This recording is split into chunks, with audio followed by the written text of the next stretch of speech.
नमस्कार मित्रों, मैं तुषार सिंह अपने YouTube चैनल प्राइम में आपका स्वागत करता हूं। आज एक अहम विषय, एक अहम मुद्दा जो कि बहुत ही ज़रूरी था आप लोगों के समक्ष आना और इस मैटर पे बात करना, क्योंकि मैं ही अकेला ऐसा व्यक्ति नहीं हूं जो इस नोटिस से परेशान हूं, जबकि बहुत सारे लोग जो इस क्राइटेरिया से वंचित हो रहे हैं वो भी परेशान होंगे और उनके मन में कहीं ना कहीं कुछ जरूर चल रहा होगा। तो उसी के रिगार्डिंग बात करने और उसका सोल्यूशन अपने मन में विचार करके काफ़ी कुछ सोच समझ के आप लोगों के बीच में आ रहा हूं और उम्मीद करता हूं आप लोग बढ़ चढ़ कर हिस्सा लेंगे, क्योंकि आज का जो भारत है या आज की जो दुनिया है उसमें कोई चीज़ इतनी आसानी से अचीव नहीं होती है।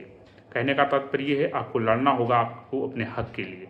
जी हाँ, हम बात कर रहे हैं उस लड़ाई की जो हरियाणा असिस्टेंट प्रोफेसर की एक नोटिस निकाली गई है, जिसमें साफ साफ अंकित किया गया है कि जिन लोगों का नेट क्वालिफाई अनरिजर्व में नहीं है और वो दूसरे स्टेट से हैं या अपने स्टेट से हैं और उन्होंने फॉर्म अनरिजर्व कैटेगरी में भरा है, तो एलिजिबल नहीं होंगे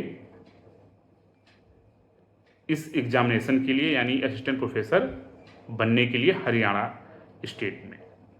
जो कि आप लोगों को भी पता है कि नेट का एग्ज़ाम, नेट का मतलब ही होता है नेशनल एलिजिबिलिटी टेस्ट। आप एक नेशनल एलिजिबिलिटी टेस्ट पास करके आते हैं, आप किसी भी कैटेगरी से आते हैं, आप किसी भी राज्य से आते हैं, इसका सरासर ये मतलब है कि हम एलिजिबल हैं फॉर असिस्टेंट प्रोफेसर के लिए। तथागत रूप से हरियाणा ने अभी एक नोटिस निकाला जिसमें साफ साफ अंकित है, जैसा कि मैंने अभी कुछ देर पहले आप लोगों को बताया और आप लोगों ने नोटिस भी देखा होगा बहुत सारे लोगों ने।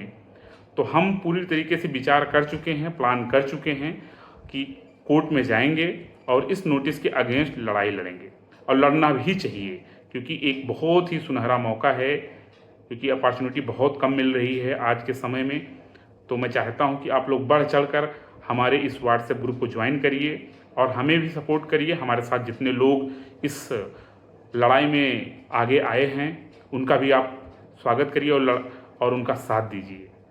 देखिए, इसमें किसी को डिमोटिवेट करना या हतोत्साहित करना कि आप जीतेंगे नहीं या आप फर्जी कोर्ट केस कर रहे हैं, अपना टाइम वेस्ट कर रहे हैं, आप उन लोगों से थोड़ा सा बचिए, क्योंकि हो सकता है वो एलिजिबल हों और वो ना चाहते हों कि आप ऐसा कोर्ट केस करिए कि एग्ज़ाम चाहे डिले हो। और आप शायद जायज़ सी बात है कि कम कैंडिडेट होंगे तो जो अदर स्टेट के एलिजिबल कैंडिडेट बहुत सारे बाहर हो रहे हैं, तो जो हो रहे हैं उनके लिए बहुत सारा अच्छा मौका मिल जाएगा सिलेक्शन का।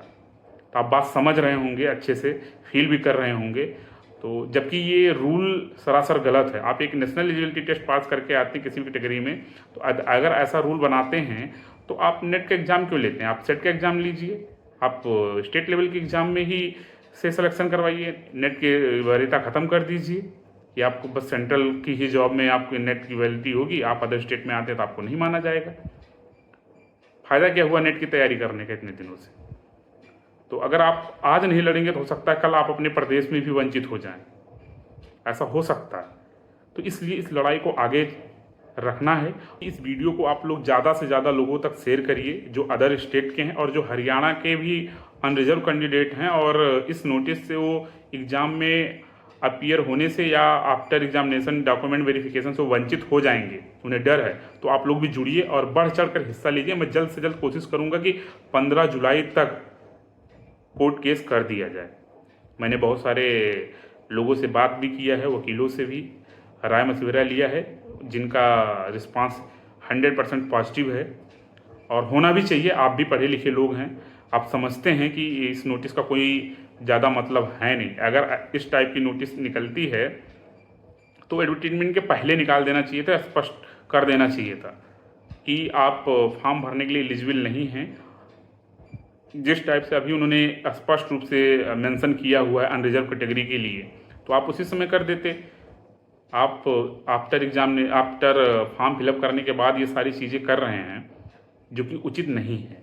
तो इसके रिगार्डिंग हम जल्द से जल्द, जैसे कि आपको बताया, 15 जुलाई तक जो है केस करने के लिए एकदम तत्पर हैं। तो तो आप लोग इस वीडियो को ज़्यादा से ज़्यादा लोगों तक भेजिए, पहुँचाइए और उन लोगों से थोड़ा सा बच के रहिए जिनके मन में ये विचारधारा आप लोगों के आसपास उत्पन्न कर देते हैं कि ये लोग ऐसे हैं जो पैसा कमाने या फ्रॉड करने के लिए वीडियो बनाते हैं, ये करते हैं। तो मेरा ऐसा कोई बैकग्राउंड रिकॉर्ड नहीं है, ना मेरा कोई उद्देश्य है किसी को गुमराह करना या परेशान करना, या मैं खुद परेशान हूँ। तो आप लोग भी समझदार हैं, मैं भी कोशिश करूँगा कि ज़्यादा से ज़्यादा लोग ऐड होंगे तो हम स्ट्रांग तरीके से इस नोटिस के खिलाफ लड़ सकते हैं और 100% है हम विजय ही प्राप्त कर पाएंगे। मेरा मतलब है कि आप लोग अपने आसपास जो लोग वंचित हो रहे हैं, क्योंकि यार आप पढ़ के ही क्या करेंगे जब आप एलिजिबल ही नहीं रहेंगे, बात समझ रहे हैं ना। तो कुछ लोग ऐसा भी सोचते हैं कि कुछ अपने पर्सनल लाभ के लिए या जो है राजनीति चमकाने के लिए ऐसा लोग करते हैं। तो आप पहले मेरा बैकग्राउंड रिकॉर्ड चेक कर लीजिएगा। ऐसा मेरा कोई उद्देश्य नहीं है किसी के राजनीतिक बैकग्राउंड को ठेस पहुंचाना या मेरा जो है पैसा कमाना या किसी को गुमराह करना। मेरा सीधा से सीधा फंडा है कि मैं खुद इस नोटिस से अगर एग्ज़ाम देने से वंचित हो रहा हूँ तो मैं अपनी लड़ाई अकेले नहीं लड़ सकता इस नोटिस के खिलाफ।